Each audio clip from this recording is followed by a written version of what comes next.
हम्म। क्या हो अगर कोई ऐसी निवेश रणनीति हो जिसने बुल मार्केट में हजारों लोगों को करोड़पति बनाया हो। लेकिन वही रणनीति एक बियर मार्केट में किसी की भी पूरी जीवन भर की जमा पूंजी गणितीय रूप से खत्म करने की गारंटी भी दे दे। हाँ, बिल्कुल। और आज की हमारी इस गहन चर्चा का या कहें डीप डाइव का मुख्य विषय बिल्कुल यही है। हमारे सामने आज जो सोर्सेज और नोट्स हैं वे बाजार की एक बहुत ही लोकप्रिय रणनीति का गहराई से विश्लेषण करते हैं। और वो रणनीति है fix percentage by the dip और सेल इन पार्ट्स। मतलब आसान भाषा में कहें तो एक तय प्रतिशत पर जब मार्केट गिरे तो खरीदना और मुनाफे में आने पर उसे टुकड़ों में बेचना। सही कहा। और आज हमारा मिशन यही समझना है कि क्यों ये मैकेनिकल रणनीति एक तरफ अनुशासन तो लाती है, लेकिन अगर इसे बिना सोचे समझे लागू किया जाए तो ये कैसे एक विनाशकारी रूप ले सकती है। व्यक्तिगत रूप से नियम और अनुशासन बहुत पसंद है। मतलब चलिए इस बात से शुरू करते हैं कि हमें निवेश करते समय एक सख्त नियम पुस्तिका की जरूरत आखिर होती क्यों है? यह एक बहुत ही प्रासंगिक सवाल है। अक्सर बाजार में लोग एक ऐसा गोल्डन फॉर्मूला ढूंढते हैं जो हर परिस्थिति में काम करे।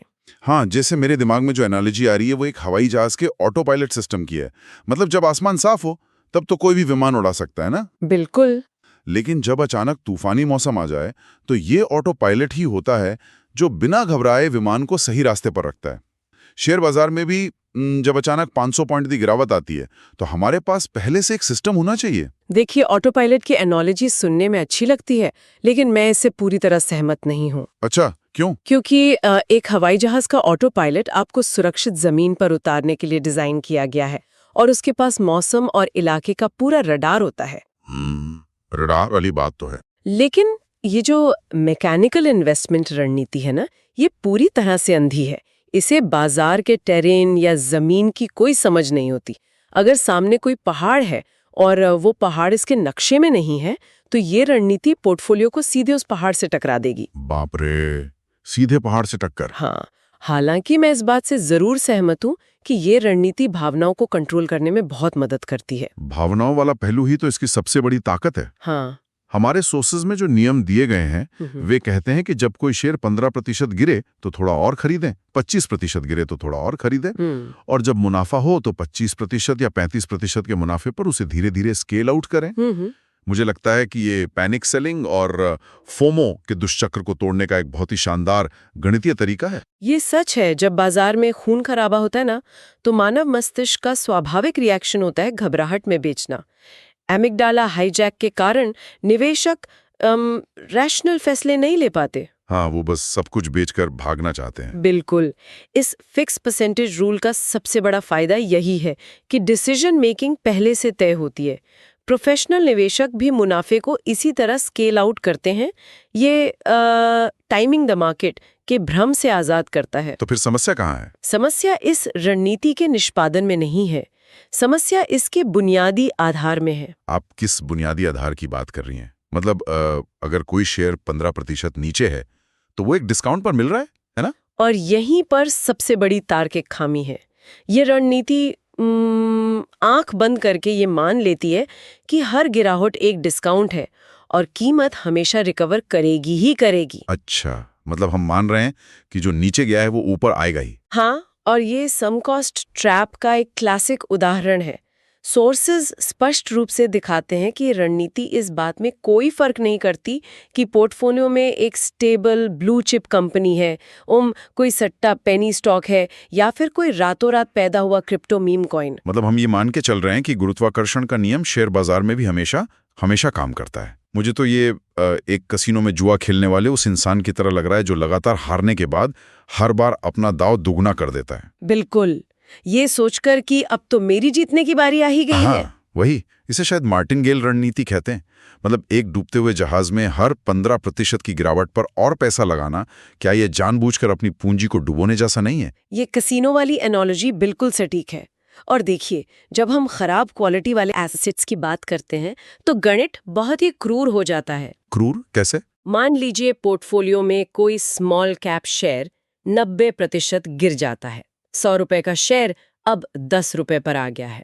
ठीक है। अब उस 10 रुपए के शेयर को वापस अपने 100 रुपए के ब्रेक इवन पॉइंट तक पहुंचने के लिए 90% नहीं बल्कि पूरे 900% का गेन चाहिए।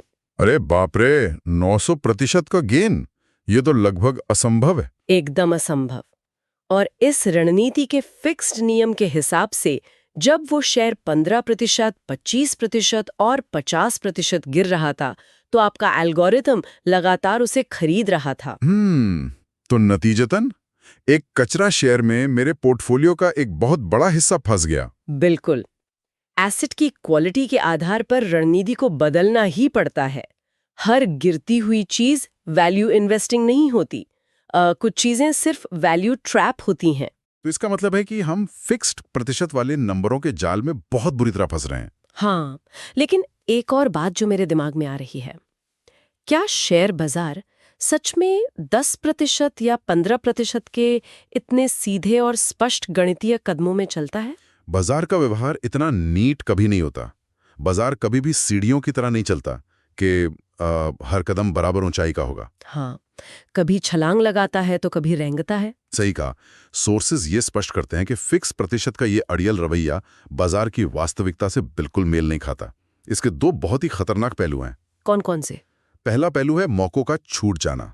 जो मार्केट लीडर्स होते हैं, जो सबसे बेहतरीन और मजबूत शेयर होते हैं, वे शायद कभी 15% गिरे ही ना। अच्छा, मतलब वे थोड़ा सा गिरते हैं और फिर ऊपर भाग जाते हैं। हाँ, वे 8% या 10% का करेक्शन लेते हैं और फिर से एक नए ऑल टाइम हाई पर चले जाते हैं। और क्योंकि हमारा मैकेनिकल नियम 15% की गिरावट का इंतजार कर रहा था, हमने उस शानदार कंपनी में एंट्री का मौका ही गवा दिया। बिल्कुल।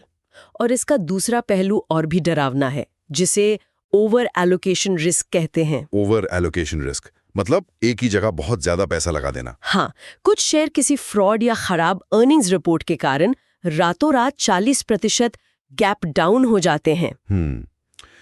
जरा इस गैप डाउन वाले सिनेरियो को थोड़ा और खोलते हैं। मान लीजिए कल मार्केट बंद होने पर किसी शेयर की कीमत 100 रुपए थी और आज सुबह वो सीधे 60 रुपए पर खुला। तब इस रणनीति का क्या होगा?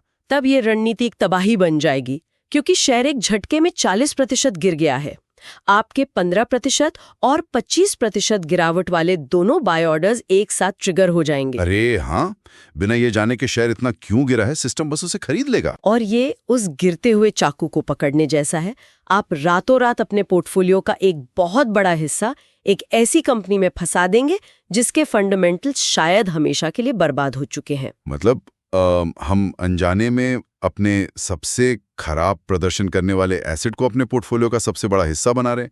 ये तो ऐसा है जैसे हम एक बीमारी का इलाज करने के बजाय उसे और ज्यादा खुराक दे रहे हो ताकि वो पूरे शरीर में फैल जाए। एकदम सही एनालॉजी है। तो यहाँ पर चीजें वाकई में बहुत रोचक हो जाती हैं। हमारे सोर्सेस केवल इस मैकेनिकल नियम की धज्जियां ही नहीं उड़ाते, बल्कि एक समाधान भी पेश करते हैं। हाँ, जिसे नोट्स में एक एक्सपर्ट अपग्रेड का नाम दिया गया है। बिल्कुल, जो इस पुरानी फिक्स्ड रणनीति की खामियों को दूर करने का दावा करता है। तो इसमें खरीदने के नियमों को किस तरह से मोड़ा गया है? एक्सपर्ट अपग्रेड दरअसल एक अडैप्टिव मॉडल है। ये अनुशासन तो रखता है लेकिन अंधापन हटा देता है। अंधापन हटा देता है, वो कैसे? नए नियम ये कहते हैं कि गिरावट में खरीदारी करनी है, लेकिन एक सीमा तक। जैसे जब शेयर 10% गिरे तो पोर्टफोलियो का बहुत थोड़ा हिस्सा, करीब 5 से 10% इस्तेमाल करें। ठीक है, हल्का सा दाव लगाया। हाँ, जब 20% गिरे तो थोड़ा और, करीब 10 से 15% खरीदें। लेकिन असली बदलाव तब आता है जब शेयर 30% गिरता है। 30%? क्या 30% पर हम खरीदारी पूरी तरह रोक देते हैं? 30% वो लक्ष्मण रेखा है जहां रणनीति मैकेनिकल से हटकर क्वालिटेटिव हो जाती है। इस स्तर पर आपको रुकना होगा और कंपनी के फंडामेंटल्स का फिर से मूल्यांकन करना होगा। मतलब मशीन को बंद करके इंसान को दिमाग लगाना होगा। बिल्कुल। 30% गिरावट कोई सामान्य करेक्शन नहीं है। ये बाजार का चीख चीख कर ये कहना है कि कुछ बहुत गलत हो सकता है। हाँ, क्योंकि अगर कोई शेयर 30% गिरता है तो उसे सिर्फ अपने पुराने स्तर पर वापस आने के लिए लगभग 43% की छलांग लगानी पड़ती है ना? सही हिसाब लगाया आपने। यहाँ गणित का पूरा ढांचा बदल जाता है। इसलिए बिना ये जाने कि बिजनेस की बैलेंस शीट या अर्निंग्स कैसी हैं, इस स्तर पर पैसा डालना आत्महत्या के समान है। ये बहुत ही तार्किक लगता है। और 40% की गिरावट पे क्या नियम है? 40% पे रणनीति स्पष्ट रूप से कहती है कोई खरीदारी नहीं। बिल्कुल नहीं। बिल्कुल नहीं। अगर कोई स्टॉक बिना किसी बड़े ग्लोबल क्रैश के 40% गिर गया है तो उसकी कहानी बदल चुकी है। वहां आपको अपनी कोई नई पूंजी नहीं लगानी है। चलिए, ये तो हो गई नीचे जाने वाली बात कि कैसे हम खुद को बर्बाद होने से बचाएं। लेकिन इंसान का लालच ऊपर की तरफ भी उतना ही खतरनाक होता है। बिल्कुल होता है। मुनाफे को बुक करने के लिए यानी बेचने के नियमों में क्या अपग्रेड दिया गया है? क्योंकि अक्सर लोग एक अच्छा शेयर सिर्फ इसलिए बेच देते हैं क्योंकि वो थोड़ा सा ऊपर चला गया है। मुनाफे को बुक करने के नए नियम इस साइकोलॉजी को बहुत अच्छे से हैंडल करते हैं। देखिए, जब शेयर 20% का मुनाफा दे तो अपना 10 से 15% हिस्सा बेच लें। ठीक है, थोड़ा प्रॉफिट घर ले आएं। हाँ, 40% मुनाफे पर 20 से 30% हिस्सा बुक करें। इससे ये सुनिश्चित होता है कि कुछ कैश हमेशा पोर्टफोलियो में वापस आ रहा है। लिक्विडिटी बनी रहती है। लेकिन सबसे बड़ी गलती जो ज्यादातर लोग करते हैं वो है 100% मुनाफे पर पूरी तरह से एग्जिट कर लेना। अरे हाँ, मैंने कई लोगों को ये कहते सुना है कि पैसा डबल हो गया है, अब पूरी तरह से प्रॉफिट लेकर बाहर निकलो। ये तो एक बहुत ही सेफ और स्मार्ट अप्रोच लगती है।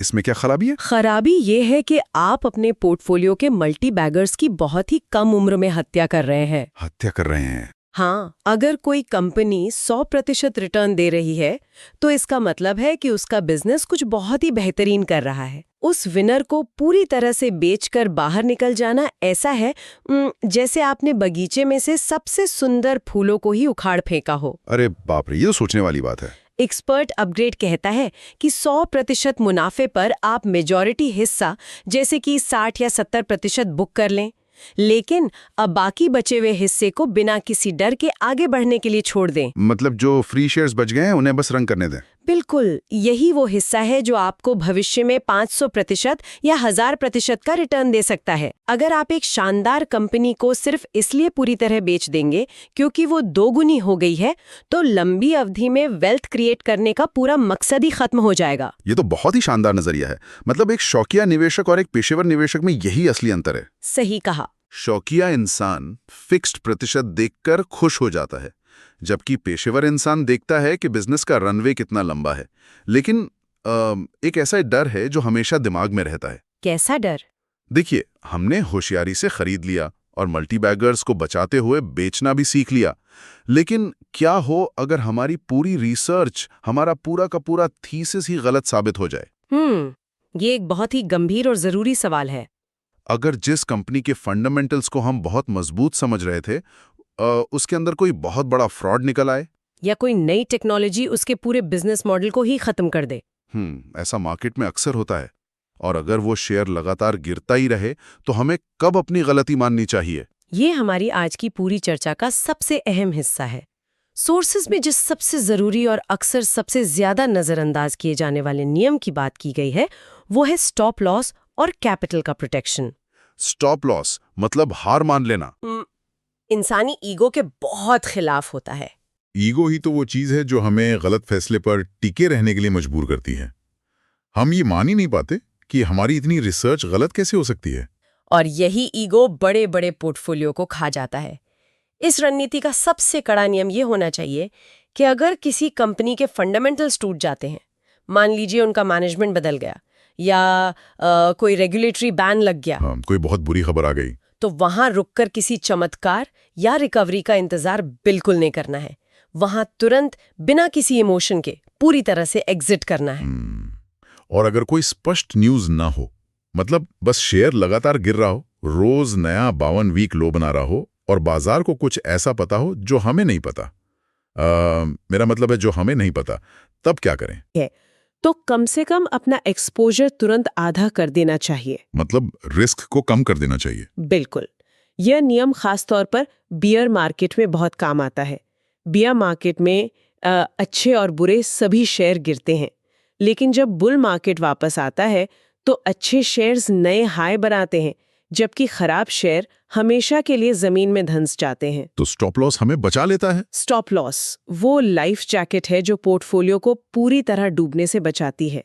कैपिटल बचेगी तभी तो अगले दिन निवेश किया जा सकेगा ना। वाकई ये पूरी चर्चा निवेश के नजरिए को पूरी तरह से बदलने वाली रही है। और अगर हम आज के इस पूरे डीप डाइव को समेटें तो ये साफ है कि गिरावट में खरीदना और मुनाफे में धीरे धीरे बेचना बाजार में बिना किसी दिशा के रैंडम तरीके से निवेश करने से 1000 गुना बेहतर है। बिल्कुल बेहतर है। ये कम से कम पोर्टफोलियो में एक अनुशासन तो लाता है और पैनिक सेलिंग को रोकता है, लेकिन लंबे समय की सफलता के लिए केवल गणित के कुछ फिक्स नियम कभी काफी नहीं हो सकते। आप बिल्कुल सही कह रहे हैं। एक मैकेनिकल नियम आपको एक ढांचा देता है, लेकिन उस ढांचे के अंदर आपको कौन सा बिजनेस रखना है, कब उस ढांचे से बाहर निकलना है और कब नुकसान मानकर आगे बढ़ना है, ये सब तय करना है। हाँ, ये फैसले गणित नहीं बल्कि क्वालिटी के आधार पर होते हैं। और इसी बात पर आज की इस चर्चा को खत्म करने से पहले एक बहुत ही गहरा सवाल है जिस पर हम सबको विचार करना जरूरी है। शुरुआत में हमने बात की थी कि कैसे हमें मशीनों जैसी सटीकता और ऑटो पायलट वाले नियम पसंद है। लेकिन अगर हम सोचें, अगर फिक्स प्रतिशत के ये मैकेनिकल नियम सच में इतने ही अचूक, परफेक्ट और रिस्क फ्री होते, तो आज वॉल स्ट्रीट का हर कंप्यूटर एल्गोरिदम और हर ट्रेडिंग बॉट दुनिया के हर इंसान को अरबपति बना चुका होता है ना। अरे हाँ, और फिर बाजार नाम की कोई चीज बचती ही नहीं, क्योंकि हर कोई सिर्फ पैसा ही बना रहा होता। ठीक है, लेकिन असलियत कुछ और है। शायद एक निवेशक के रूप में हमारी सबसे बड़ी ताकत कोई गणित का फॉर्मूला, कोई स्प्रेडशीट या 15% का फिक्स नियम नहीं है। तो फिर क्या है? हमारी सबसे बड़ी ताकत हमारी क्वालिटेटिव क्षमता है, यह पहचानने की, वो इंसानी समझ कि कब किसी बिजनेस का माहौल हमेशा के लिए बदल गया है, कब कोई मैनेजमेंट झूठ बोल रहा है और कब किसी प्रोडक्ट की मांग खत्म हो चुकी है। इंट्यूशन। बिल्कुल, यह एक ऐसा इंट्यूशन है, एक ऐसी समझ है जिसे दुनिया का कोई भी सुपर कंप्यूटर या फिक्स प्रतिशत का नियम कभी कैलकुलेट नहीं कर सकता। बहुत ही गहरी बात कही आपने। तो क्या बाजार में सिर्फ रोबोटिक नियमों के भरोसे बैठा जा रहा है, या वाकई में उस इंसानी समझ का इस्तेमाल करके उन नियमों को कंट्रोल किया जा रहा है? यह एक ऐसा सवाल है जिसका जवाब बाजार में टिके रहने की सबसे बड़ी कुंजी है। बिल्कुल, और ये हर निवेशक को खुद से पूछना चाहिए। इसी विचार के साथ हम आज के इस गहन विश्लेषण को यहीं विराम देते हैं। पोर्टफोलियो के नियमों को जरूर परखना चाहिए, लेकिन सबसे जरूरी बात ये कभी नहीं भूलना चाहिए कि आखिर किस क्वालिटी का एसेट खरीदा जा रहा है।